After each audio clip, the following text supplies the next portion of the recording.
Hey y'all, it's When I Feel Low. How's it going?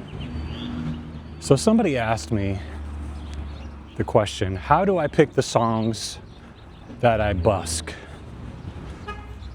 So that's an interesting question, so I thought I'd cover that. So the songs that I chose that are currently in my busking set are all songs that I like. That's a pretty simple answer, but of course I can expand on that. So every single one of the songs, I have to like it. I would compare that to if you're doing gigs, you know, I haven't done an actual paid gig yet, but I would say like if you're gonna go do a gig at a venue, I mean, I've seen YouTubers talking about this. You know, the strategy or really the expectation is that you're gonna pick songs that the audience is going to like. So you're gonna do a lot of covers, if not all covers. And you're gonna pick those popular songs like Sweet Home Alabama or just like top 100, I don't know. Just popular songs. That's not what I do as a busker. And you don't really have to, because as I've mentioned before, busking is all about freedom and it's on my terms. So I pick songs that I love. Okay, not that I love, but or that I definitely like. Love and like. I pick songs that I do covers. Like there's a bunch of, I do originals. There's a bunch of my songs in my set that are originals. And yeah, that's the thing. So there are times where there's been some people that saw me busking and they actually walked up to me and asked me, did I know a particular song or music by a particular artist or band? And I usually don't. I didn't know that song or that any songs that I had learned from those artists. But I would take a mental note and yeah, okay, someone in the audience actually had hoped that I knew a song. So I should probably consider, if I know of songs by that artist and I'm like, I do like some of their songs. Okay, then I'll do one of their songs. I learn it and I put it in my set. So an example of that was, I remember the first time someone asked me a song, it was, do you know Hallelujah? By Leonard Cohen. And I definitely know that song. A lot of people know that song. And there was a cover by Jeff Buckley. That's my favorite version that I've heard. But yeah, I was like, okay, I know that song and I like the, I don't know what you call that part of the song where it goes,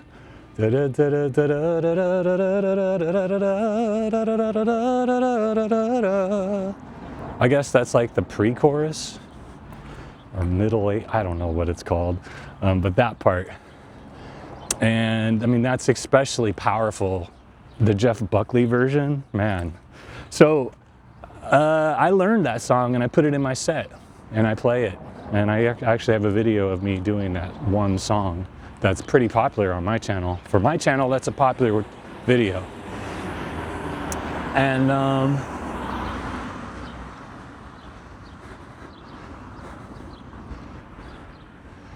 another request I got was, do I know any James Taylor?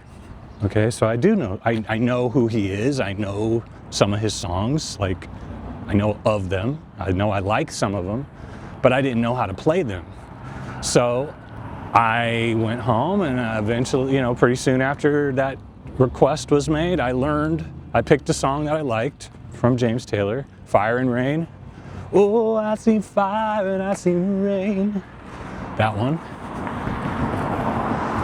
And you know what? It's in my set. However, right now I still haven't mastered it because I use a song app and the way the lyrics are laid out on the page, it's hard to follow. I need to re-download a different version, a different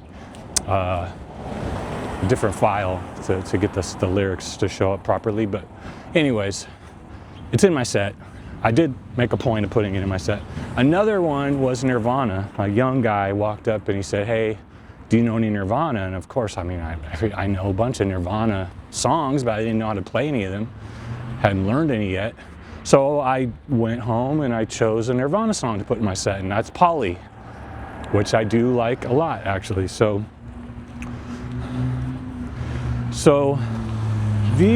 there is one example of one song that I actually never heard of, and I put it in my set, and that's because my daughter requested it. So she requested, this was back kind of after the Kate Bush was getting some popularity again because of Stranger Things. She had a song featured on that TV show, and I don't know, people were talking. I never heard of her before that, so she became popular, or she became popular again because she's an 80s artist. So she had a little revival. Anyways, my daughter asked me if I knew the song Army Dreamers, or she knew I didn't know it. She's like, you should learn this song, Dad, Army Dreamers. I listened to it and I thought, oh, this has a nice little, I liked the melody. I liked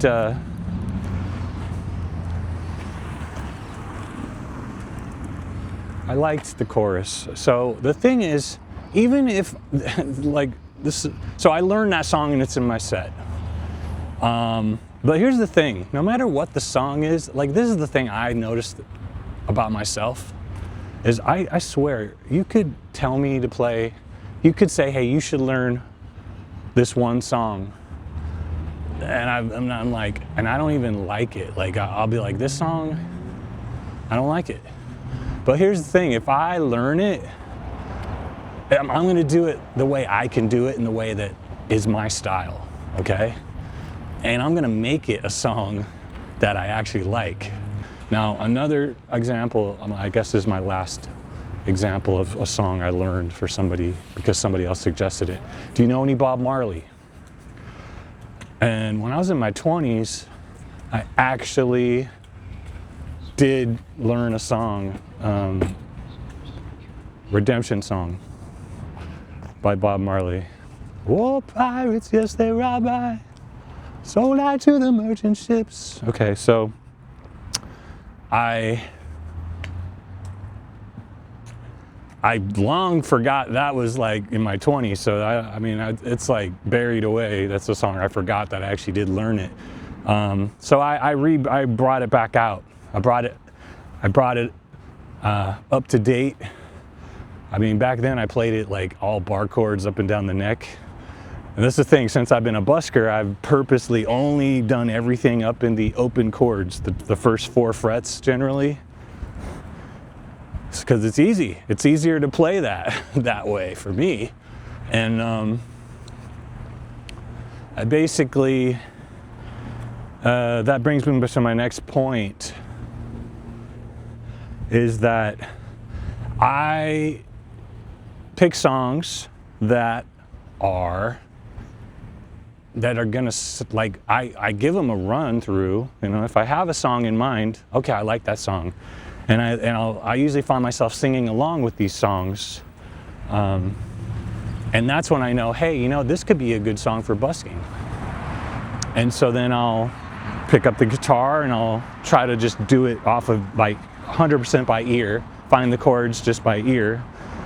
And of course, since I only use the first 4 frets, the open chords, like it's usually not going to be in the key of the original song, and that's fine, because so my rule is it has to fit in where I can play it, which is in the first 4 frets, and it has to fit my voice, but it doesn't have to fit my voice, because the thing is, this is something I do, is I change the chord, or I change the melody to fit what I can do and to fit what I'm comfortable with. And you know, that means it's always gonna kind of have a different sound than the original. I usually, what I'll do is I'll do maybe the chorus, I'm sorry, the verses. If the original song had like, okay, the verse is sung in like a lower the notes are lower, and then the chorus is higher. But because I play it where I play it, and I'm going to force it into those limitations, I will actually might have to reverse it to fit what my voice can do. So I'll go higher verses, like my voice is a higher, and then the chorus is a lower. So I just change octaves, you know, where my voice can do it. And I find that makes pretty much every song ever made almost accessible to me. And I love that. So yeah, that pretty much covers it. Thanks for watching. I really appreciate it. Y'all have a good one. Peace.